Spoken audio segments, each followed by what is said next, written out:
Corinne Laïc, Éric Pandonnet, bonjour. Bonjour. Vous êtes tous les deux journalistes, l'une à l'Opinion, l'autre à l'Express, et vous publiez chez Fayard « La nuit tombe deux fois ». Pourquoi ce titre, Corinne Laïc ?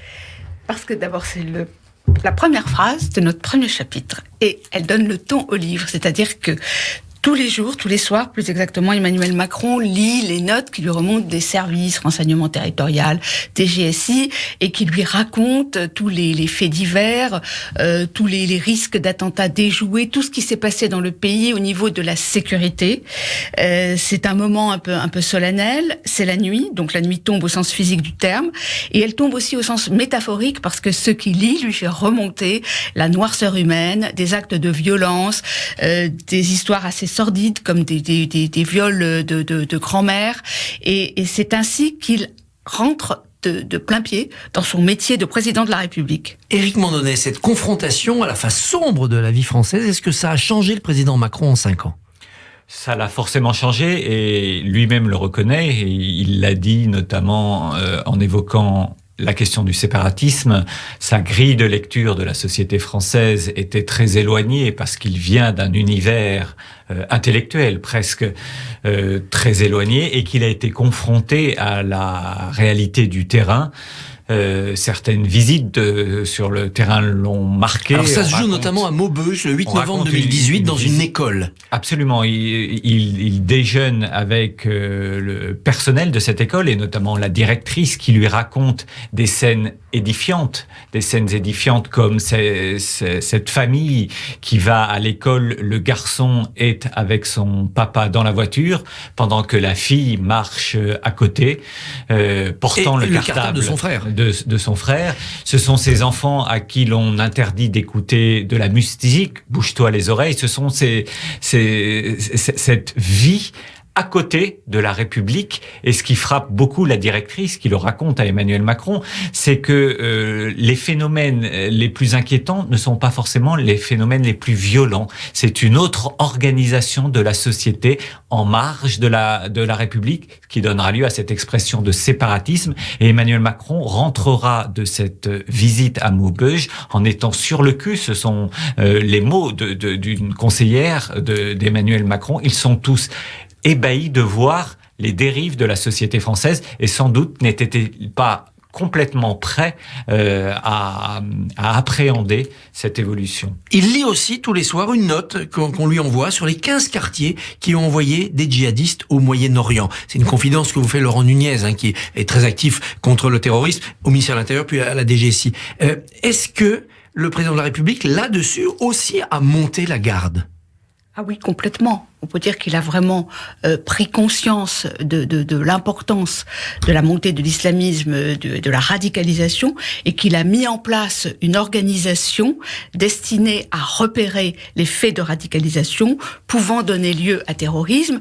Toute sa difficulté, et on le traite dans un chapitre, c'est d'expliquer en quoi certaines pratiques, comme le séparatisme, comme le disait Éric, sont absolument légales et non violentes, mais dangereuses pour la cohésion nationale. Par capillarité, en quelque sorte. Et comment certaines peuvent donner lieu à des dérives et au terrorisme et à des violences. Et c'est toute l'organisation qu'il met en place, et dont Laurent Nunez est le coordonnateur au niveau national, qui est destinée à séparer les deux choses, mais à les traiter, car chacune des deux est dangereuse et nécessite un traitement particulier. Le régalien ne me piégera pas, il dit ça à ses équipes à la rentrée 2019. On le voit demander des notes à Jean-Pierre Chevènement, qui désormais le soutient publiquement. Quel sens faut-il donner à ce ralliement de Chevènement à Macron ?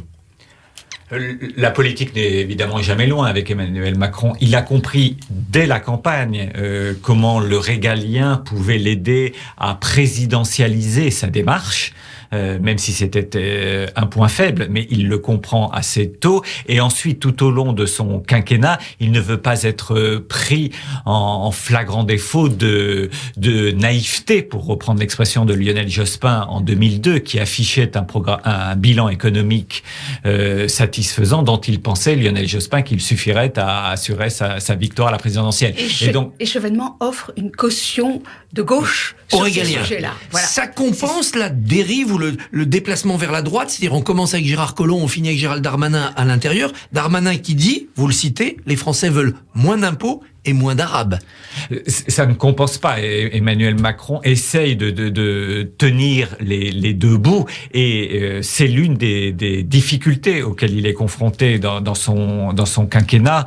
On le raconte dans le livre, c'est l'existence d'une majorité qui, en 2017, ne correspond pas au centre de gravité du président lui-même qu'Emmanuel Macron devient confronté à la réalité.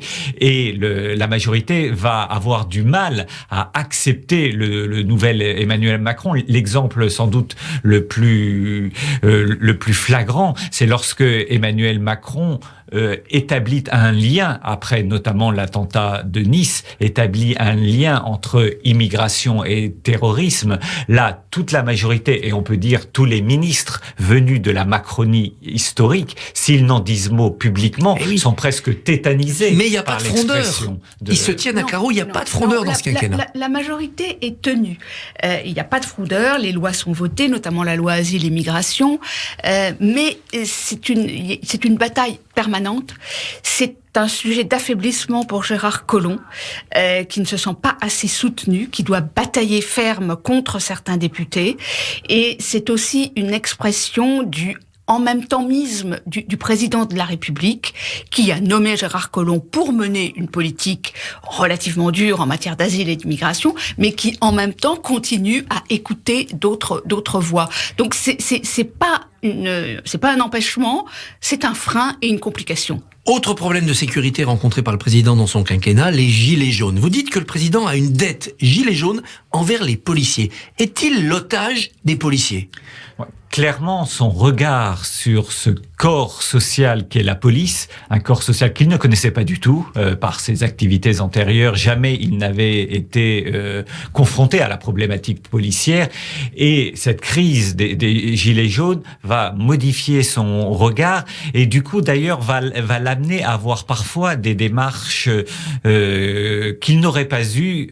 Exemple, à propos des gilets jaunes, il croise des gilets jaunes au salon de l'agriculture. En 2020. Et le premier réflexe d'Emmanuel Macron, Emmanuel Macron fidèle à ce qu'il est, c'est de dire à cette femme qui se plaint de ne jamais être entendue, nous allons discuter. Mais ça marche pas. Mais finalement, il ne le fait pas, et notamment parce qu'au sein du cabinet élyséen, plusieurs conseillers importants disent que recevoir les gilets jaunes de manière solennelle, alors que la tension reste forte entre les gilets jaunes et les forces de l'ordre, c'est en quelque sorte faire une mauvaise manière aux forces de l'ordre. Et donc Emmanuel Macron ne le fera pas. Et sans doute sa politique à l'égard de la police, dans la seconde moitié du quinquennat, il y aura le Beauvau de la sécurité, il y aura beaucoup de gestes vis-à-vis des policiers. C'est parce qu'Emmanuel Macron comprend qu'un président ne peut pas avoir la police contre lui. Ce sont des équilibres forts, et Emmanuel Macron est sans doute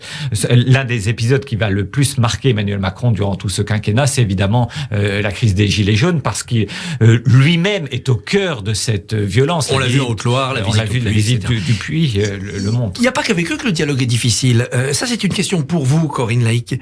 Le secrétaire général de l'Élysée veut interdire les contacts entre les députés et Laurent Berger, le patron de la CFDT. On rêve quand même. Oui, alors là, on est au cœur, on n'est plus dans le régalien, on est au cœur de la conception d'Emmanuel Macron dans ses relations avec les syndicats. Alexis Collère trouve que c'est au moment de la réforme des retraites que les députés de la majorité, qui sont très CFDT compatibles, parce qu'ils viennent, disons, grosso modo, de cette gauche, de cette deuxième gauche réformiste incarnée par la CFDT, relaient auprès du pouvoir exécutif les inquiétudes de la CFDT sur la manière dont la réforme des retraites est appliquée. Et Alexis Collère, qui interdit d'ailleurs à certains de ses collaborateurs de parler à des journalistes, je l'ai raconté dans mon premier livre, Président cambrioleur, voudrait empêcher les députés de la majorité de parler avec Berger, et donc de nourrir, disons, les craintes et la fronde contre la réforme des retraites. Évidemment, ça marche pas. Ce à quoi Gilles Legendre, qui est alors le patron des députés de La République En Marche, lui dit: mais tu veux quand même pas que je fasse une note note de service sur un ton ironique, parce que c'est absolument impossible à faire. Ça pose quand même le problème d'un Élysée qui ne veut pas de corps intermédiaire, pas trop de parlementaires et pas de syndicalistes. Ça pose peut-être le problème d'Alexis Kohler en particulier, qui pense encore plus que son patron, qui fait davantage de politique, que les corps intermédiaires étant inefficaces, il vaut mieux faire autrement que de passer par leur intermédiaire. Un peu de culture. Emmanuel Macron aime l'odeur de l'essence. Alors il ne s'agit pas des vapeurs, mais de la chanson d'Orelsan. Pourquoi Éric Mandonnet ou Corinne ? Parce que la chanson d'Orelsan est très macronienne et qu'elle décrit, avec des mots extrêmement violents, une défense du juste milieu et qu'elle renvoie les extrêmes les uns contre les autres.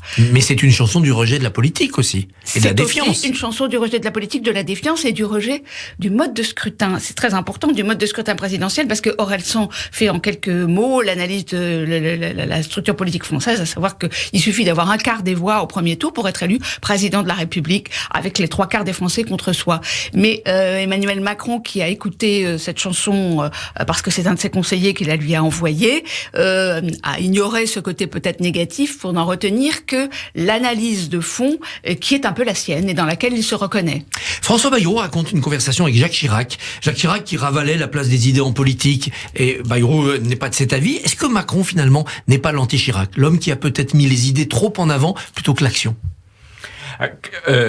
Clairement, Emmanuel Macron va avoir une conception du rôle du président très éloignée de celle de Jacques Chirac, parce que c'est un président en première ligne dans tous les domaines, alors que Jacques Chirac raconte à François Bayrou qu'un président, ça sert uniquement pour l'international, en quelque sorte. Et Emmanuel Macron croit aussi beaucoup aux symboles, c'est ce qui marque dans cette conversation avec François Bayrou, à tous les symboles, petits ou grands, du lieu d'un déplacement à l'emblème sur le drapeau. Les symboles font partie de la politique, et Emmanuel Macron, de ce point de vue-là, est assez éloigné évidemment de Jacques Chirac. Corinne Laïc, Éric Mandonnet, La nuit tombe 2 fois, c'est chez Fayard. Merci et bonne journée. Merci. Merci.